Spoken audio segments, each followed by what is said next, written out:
Good morning, good afternoon, everyone. Welcome to BCCIE webinar, Brazil's Education Sector Today, International Education Market Updates, Trends, and Developments.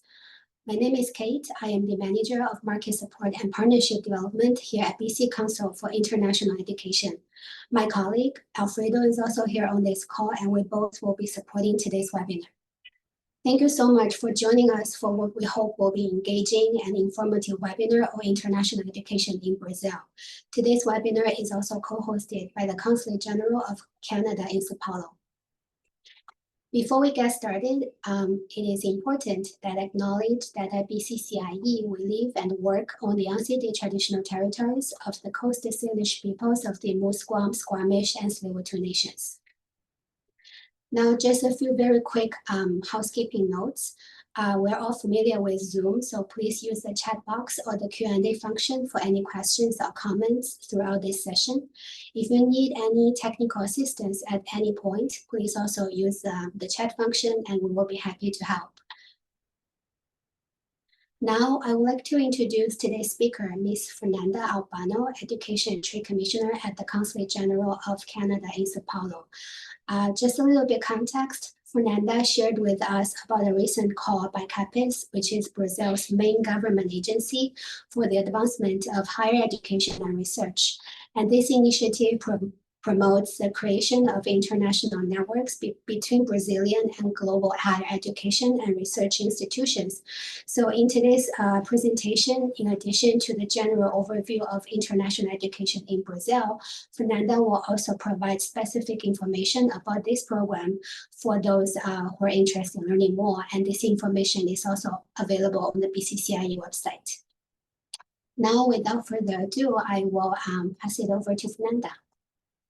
Thank you so much, Kate, Alfredo, for having me here. Thank you so much, everyone attending today's webinar.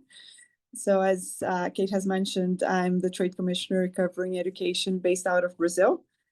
Some of you may know that we have 6 offices in Brazil. We have the consulate here in São Paulo, which is where I'm based out of. We also have the embassy in Brasilia, a consulate in Rio de Janeiro, and 3 trade offices in Belo Horizonte, Porto Alegre, and Recife. So we have a big presence in Brazil. And in the past, we used to have 6 or 7 trade commissioners covering the education file regionally. We recently went through a restructuring exercise in the education file. And now I'm the lead based out of São Paulo. I have the support of my colleagues throughout the country, especially when it comes to government liaison. But any questions that you have regarding the Brazilian market during or after this webinar, I'll be more than happy to support your efforts in the Brazilian market. Another important update is that as part of this restructuring exercise, we moved away from recruitment. It's part of our renewed focus. I'm going to mention what the new focus is. But we do continue to support clients interested in recruitment through our virtual tools, which includes lists of qualified contacts here. And I'll also be covering a little bit of recruitment on my presentation today. So on the next slide, I'll provide a quick overview of Brazil and the education system in the country. So to start, just a few numbers for Brazil. It's the 5th largest country in the world in terms of size. The largest country in Latin America. We have a population of more than 210,000, 210 million people. I'm so sorry. And we are the 9th economy in the world. So the education system here in Brazil is governed by the federal government, municipalities, and states. It depends on the level of education. We have one federal ministry, which is MEC, and then we have state departments of education. And we have both public and private institutions in the country in all levels of education. So for basic education, primary and secondary education, typically the private schools, private K-12 schools offer better quality education. So those families who have the means, they tend to enroll their children in private schools.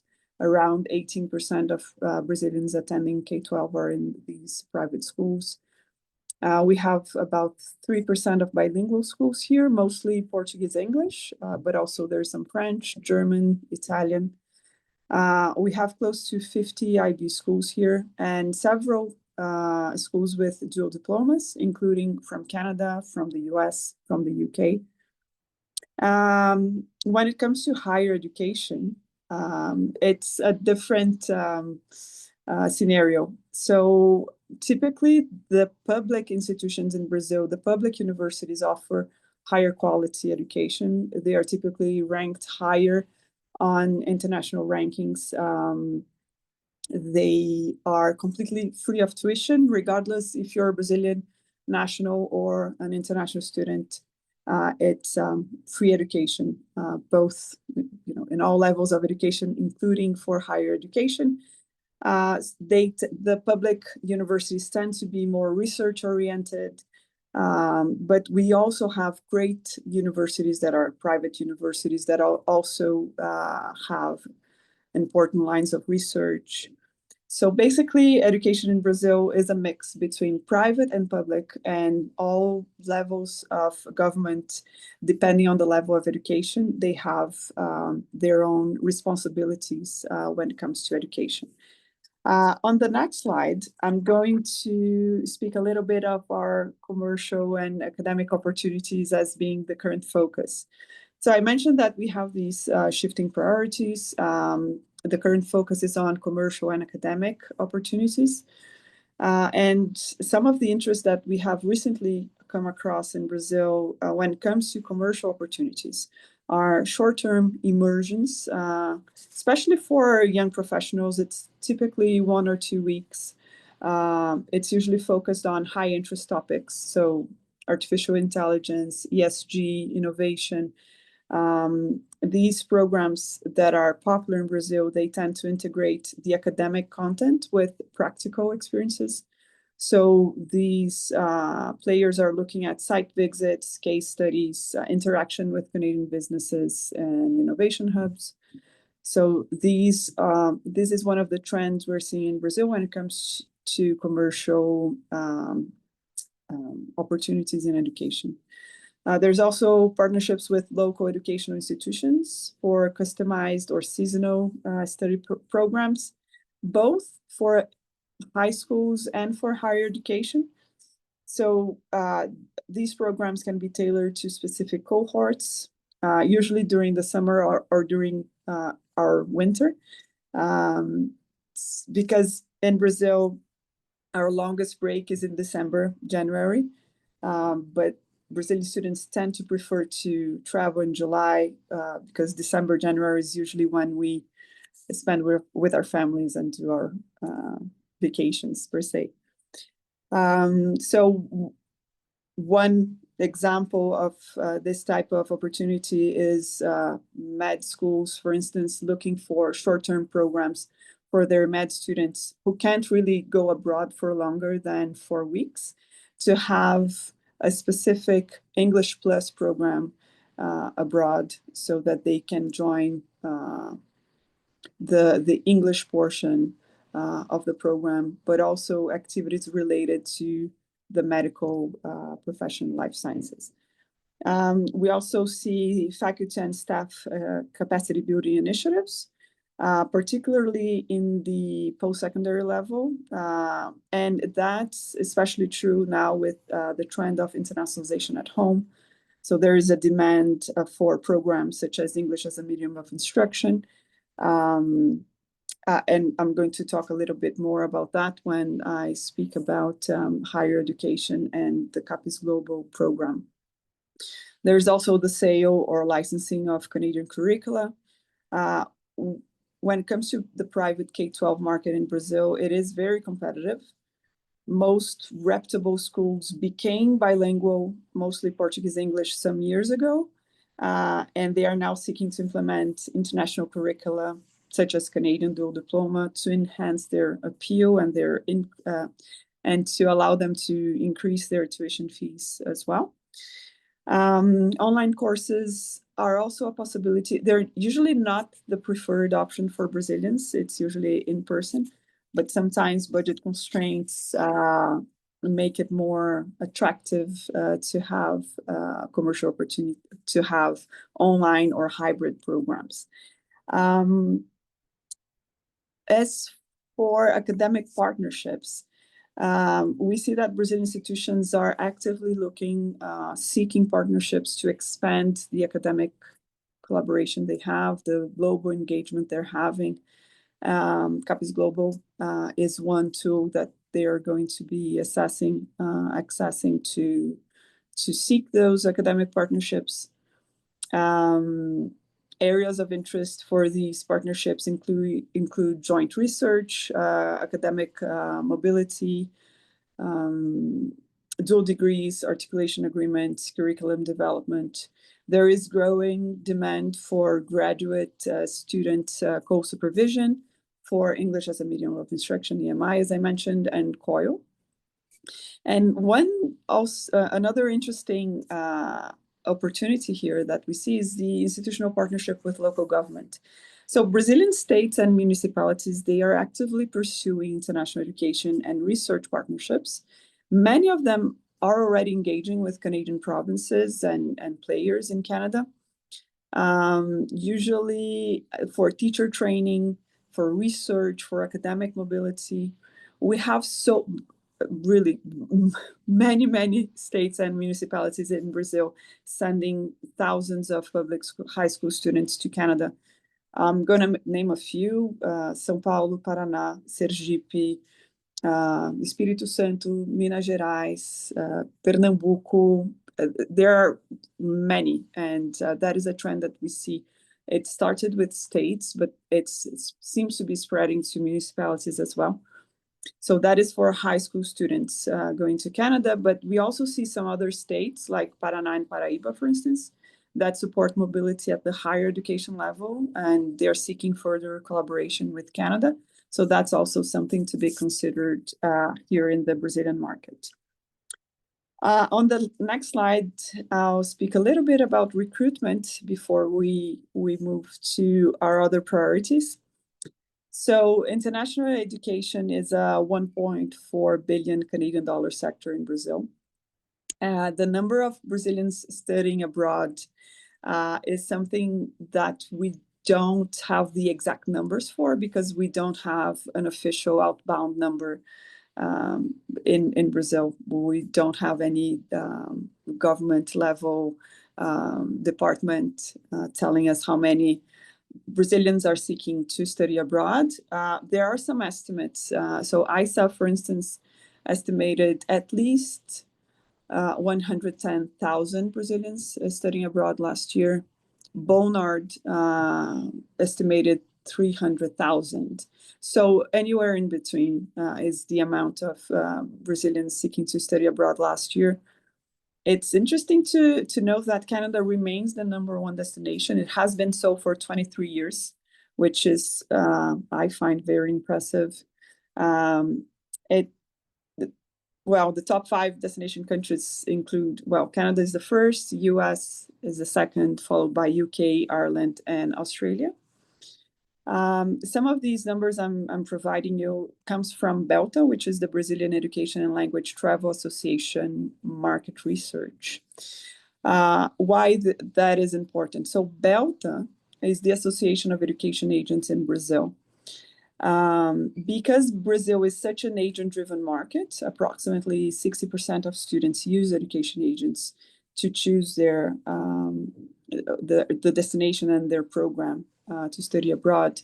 They have a very good pulse of the trends in the sector, and they do market research every year, and that's a very good source of information when it comes to outbound mobility. So as I mentioned, Brazil remains a very agent-driven market. We see that social media is playing an increasing role in decision-making processes, with about 40% of students saying that they got information of their study destination on Instagram. about 20% on YouTube. So that is something also to be considered when you're thinking about your strategy to recruit from Brazil. As far as the most popular programs, language remains the top interest. We are seeing a trend of language plus programs, so not only focused on language learning, but language learning plus something. So students are looking to not only increase their proficiency level, but also to become more to be more attractive to the job market, which is very competitive here in Brazil. So after language programs, we have the summer and winter programs, also very popular in Brazil, followed by high school. Language plus work, which is something Canada doesn't offer, comes in fourth. Then professional programs, certificate and diplomas on fifth, and undergrad is the sixth most popular program in Brazil. And for demographics, most students going abroad are between 18 and 24.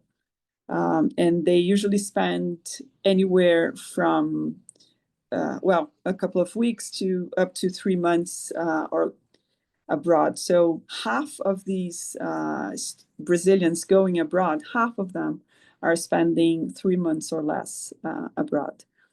It remains a very price-sensitive country. So some of the most relevant factors when choosing the destination country in Brazil is cost and visa.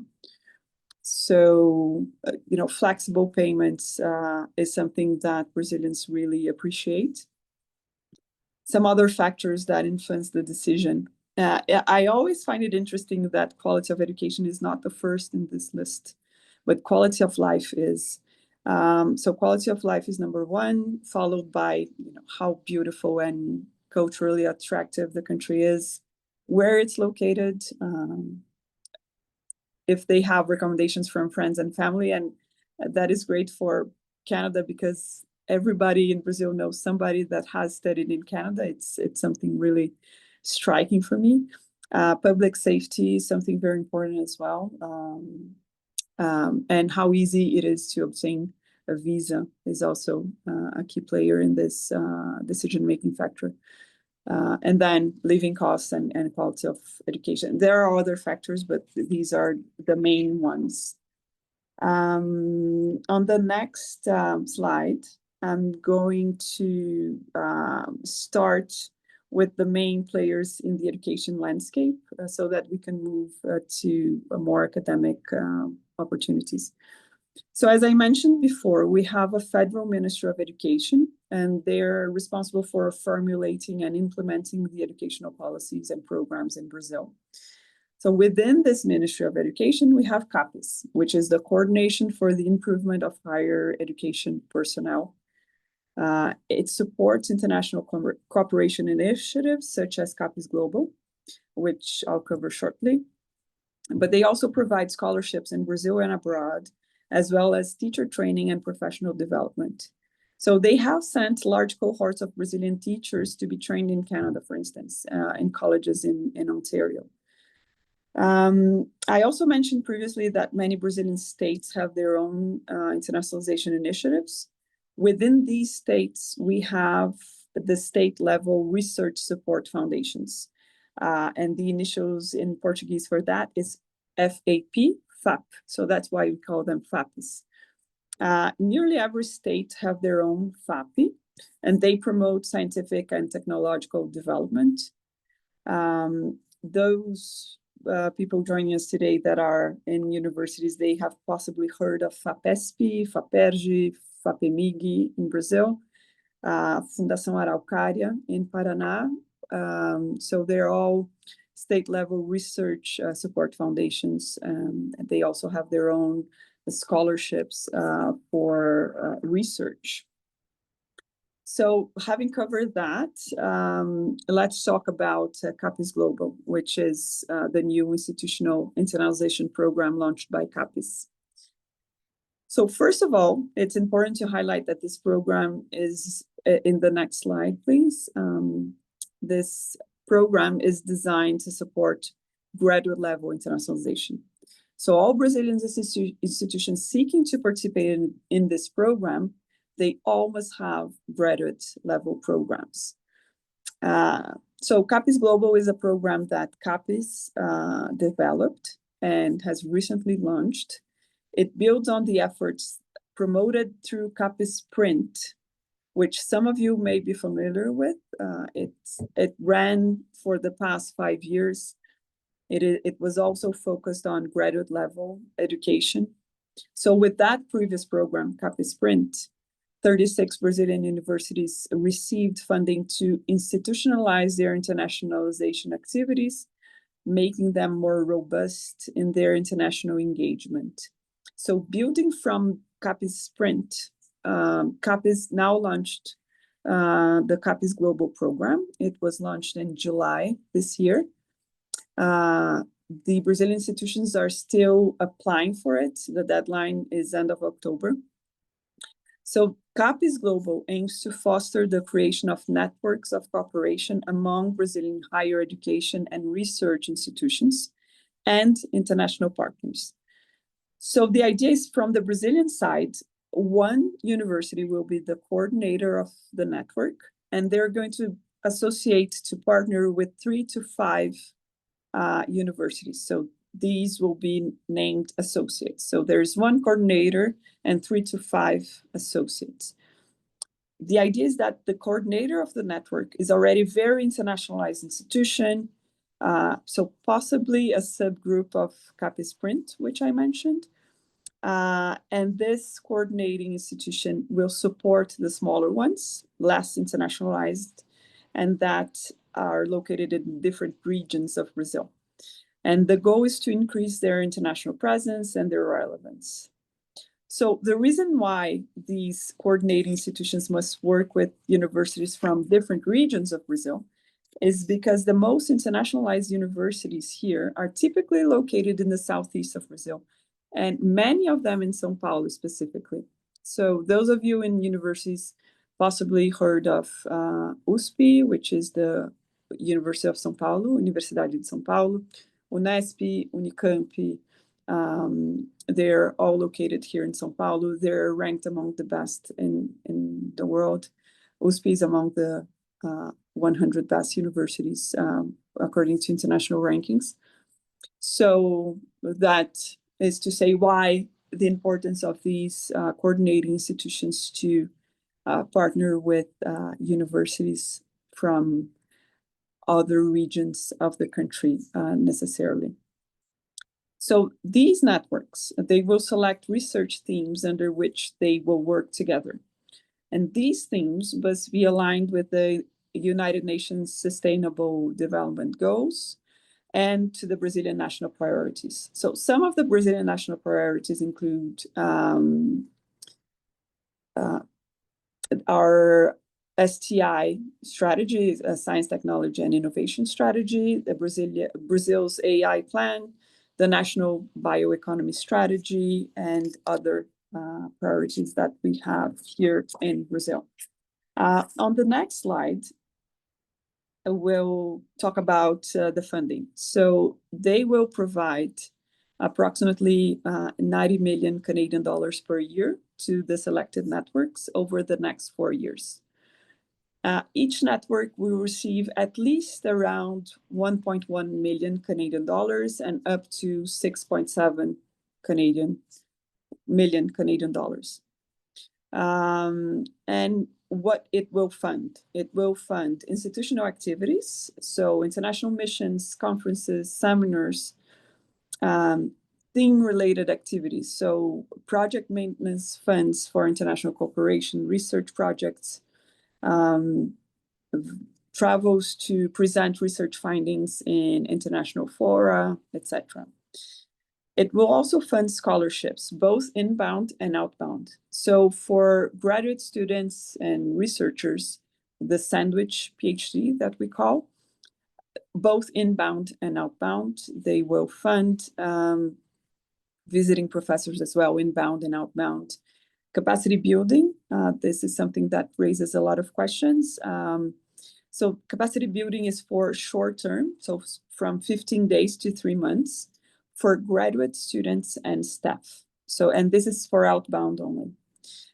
Young Talent Fellowship, so inbound, those students starting to do research, they can apply for these scholarships, and postdoctorate students as well for inbound.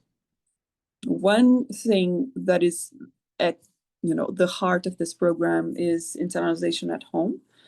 It is a core component because the idea is that the whole academic community in Brazil and within these institutions benefit from the program. So even those not able to do the mobility to travel abroad, they should benefit from the program. That's why we're also keen, Brazil and Capes Global is focusing on receiving these visiting professors and students and researchers. So where it is at now, Brazilian universities are in the final stages of designing their programs to be submitted. They are required to include their strategic international partners at this point. The deadline is October the 31st. I spoke with several of the institutions that are applying to be coordinators, and they told me that they are still open to including international partners in their application, which they're submitting in the end of next month. The projects will be implemented in the first semester of 2026. So from there, I'm sorry. Okay. From now until then, there will be, so on October the 31st, applications are closed. So CAPES is going to assess the applications they received. They're going to submit their initial results, which institutions that haven't been chosen they will have a time to reapply or to appeal the decision, let's say. And then the final findings, the final results should be out in the beginning of 2026. And then from there, on the first semester, the project will be implemented.